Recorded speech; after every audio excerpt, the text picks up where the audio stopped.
Hola, ¿cómo estás? Yo soy Vir y en este podcast llamado Diario No Íntimo comparto el proceso que estoy viviendo buscando resignificar mi historia de un pasado violento y cruel para sentirme bien conmigo misma y con la vida a pesar de lo que viví. En este episodio voy a hablar sobre la experiencia de tenerle miedo al miedo, una sensación horrible que está relacionada con los trastornos de ansiedad y ataques de pánico y que es necesario aprender a gestionar para sentirnos bien y tener una buena calidad de vida.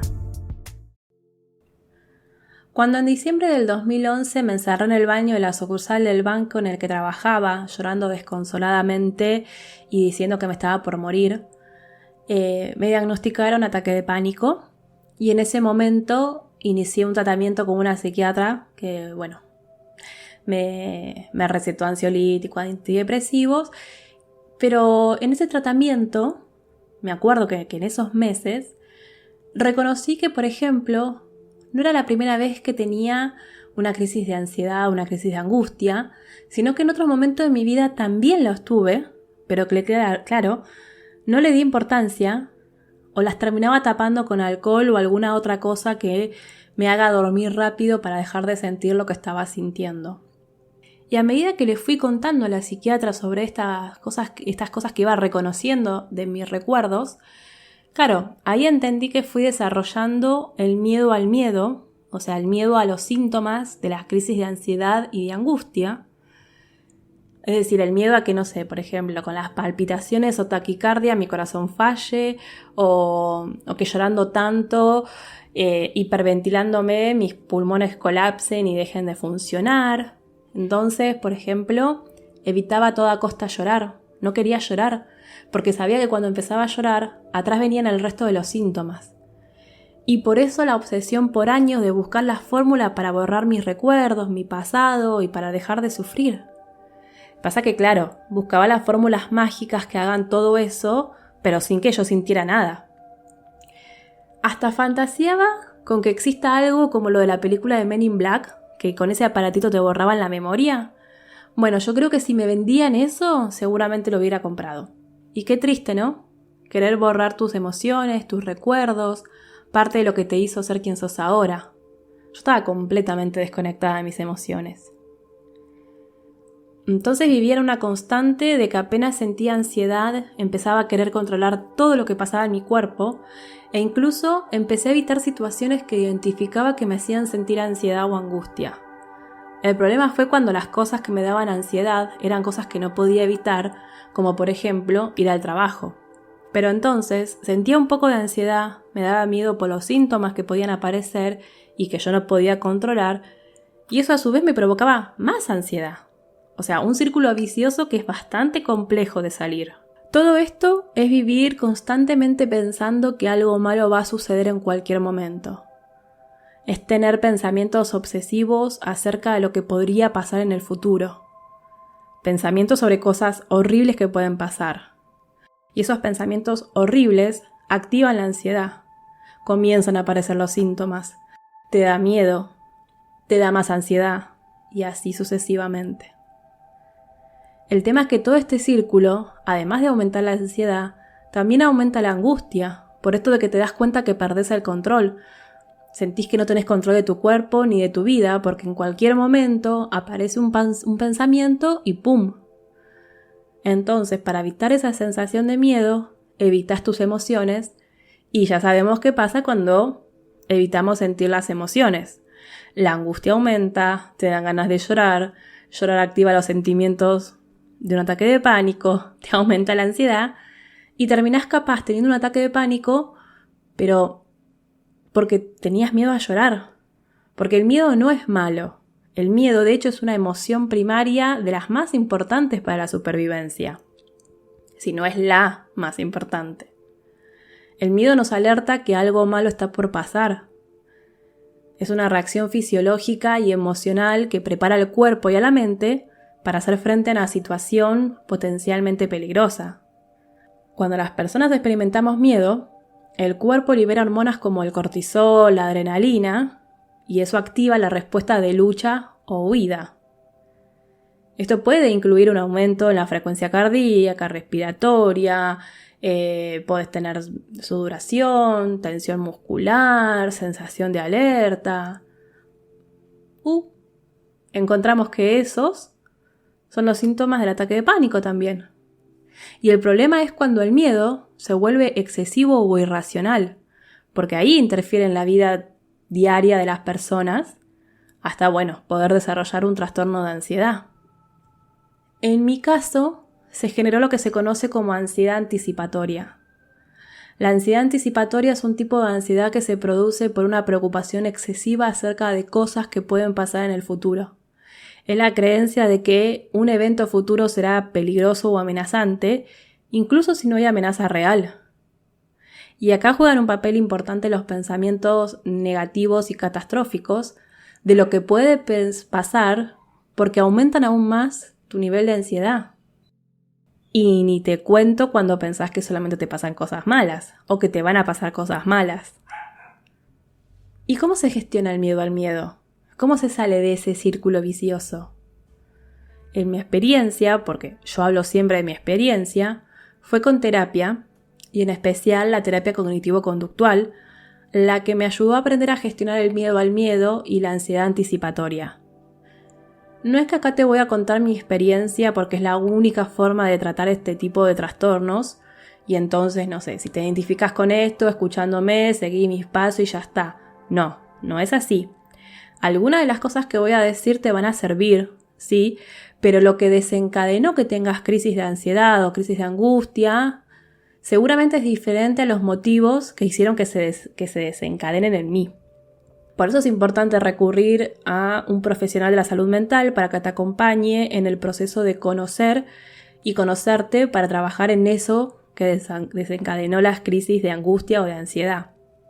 Sí puedo decirte algo que es muy importante para bajar la ansiedad del miedo al miedo, y es que los síntomas de la ansiedad son molestos, pero no son peligrosos.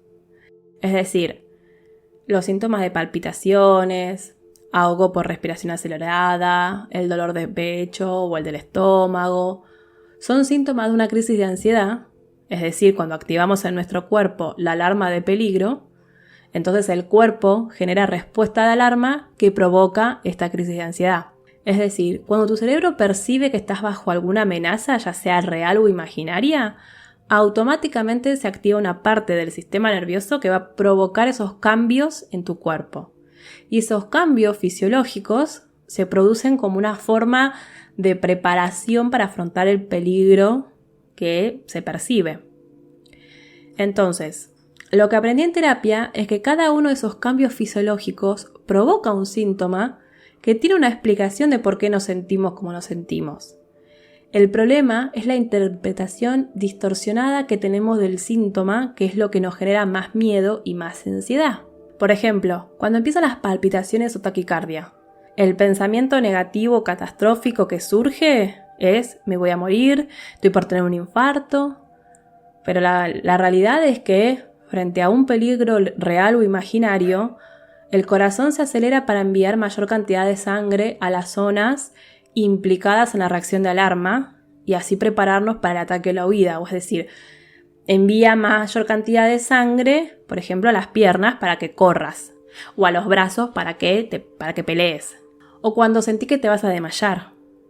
Esto se explica porque la tensión arterial tiende a subir y no a bajar, ¿sí? Es decir, no es que me bajó la presión, me voy a desmayar. No, todo lo contrario, no baja la presión arterial cuando estás preparándote para huir o para atacar. Sube la tensión arterial, se tensan las cervicales, ¿sí? Como consecuencia del miedo a las sensaciones que estás teniendo. Entonces disminuye el flujo de sangre a la cabeza y esto te genera mareos que te hacen pensar que te vas a desmayar. O la explicación que más me voló la cabeza fue la de este síntoma de percibir las cosas a tu alrededor de una manera diferente, una manera extraña, como si todo lo que estuviese a tu alrededor fuera irreal. Y esto ocurre porque la hiperventilación disminuye la cantidad de oxígeno en el cerebro. Entonces las pupilas se dilatan y de esta forma la visión periférica aumenta para facilitar la percepción de posibles peligros. cuando hay un peligro real. El tema es cuando son imaginarios, como las crisis de ansiedad. Es por eso que percibimos de forma diferente lo que sucede alrededor nuestro en una crisis de ansiedad. No es que te estás volviendo loca o perdiendo el control total de todo. Es tu cuerpo reaccionando al supuesto peligro que en realidad no son más que tus pensamientos catastróficos. Entonces, cuando entendí el porqué de cada síntoma y sobre todo cuando entendí que no me iba a morir en un ataque de pánico, ni en una crisis de angustia o de ansiedad, ahí pude ir gestionando el miedo a llorar, el miedo a tener ansiedad, el miedo a sentir angustia, porque ahora cuando me sucede y aparece algún pensamiento negativo relativo a lo que estoy sintiendo, me calmo a mí misma. Me calmo a mí misma, sí. Me digo, se te aceleró el corazón, es normal. Entonces practico las respiraciones en 4 tiempos que aprendí. Y cuando tengo ganas de llorar, lloro a pesar de saber los síntomas que voy a experimentar durante y después del episodio de llanto, pero porque sé que los beneficios de llorar son más importantes que querer evitar los síntomas de la angustia o de la ansiedad. Y lo mismo con la ansiedad anticipatoria, fue aprender a gestionar mis pensamientos catastróficos y negativos. Existen varias técnicas, no hay una sola. La más importante es cuestionar esos pensamientos, que son automáticos. Y sobre esto hablé en otros episodios, que en la descripción de este episodio voy a dejar los links por si querés volver a escucharlos. Y en mi caso, la herramienta que más me ayudó en todo este tiempo fue la escritura. Porque como siempre digo, para mí la mente no tiene límites, la mente es algo abstracto. Yo puedo pensar en mi mente, ay, me siento así por esto y esto, y listo, apareció otro pensamiento y eso que reflexionaste se perdió. Entonces para mí lo mejor es escribirlo. Escribir lo que sentís y lo que pensás. Porque además eso lo puedes llevar a terapia y ayudar al terapeuta para guiarte en el tratamiento. Atrás mío están escuchando los ladridos de Chizo. Cachorro que bueno, nada. No hay forma de que le pueda explicar que necesito que no ladre cuando grabo el episodio, así que nada. Perdón que lo estás escuchando. Pero bueno, no puedo hacer nada. Y la pregunta para conocerte es, ¿te da miedo sentir miedo? ¿Qué situaciones específicas desencadenan tu miedo al miedo? Escribí todo lo que venga a tu mente, sin juzgar. Escribí todo. Lo que te da miedo y cómo te hace sentir. Los pensamientos que te dan miedo, también escribílos. Y ahí tenés la gran oportunidad de cuestionarlos, de revisar si realmente son pensamientos racionales. Y por hoy dejamos acá. Gracias por escucharme, gracias por leerme, gracias por escribirme. Te invito a que te suscribas a mi newsletter donde a fin de mes envío un correo electrónico con ideas, reflexiones y cosas que van pasando en mi día a día y que no las comparto en los episodios. Para suscribirte, el link está en la descripción.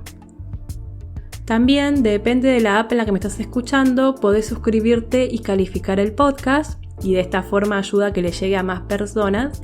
Y por supuesto, más que bienvenido que compartas este episodio con aquellas personas que crees que se van a sentir comprendidas y acompañadas cuando lo escuchen. Gracias, muchas gracias. Nos vemos en el próximo episodio. Chau, chau.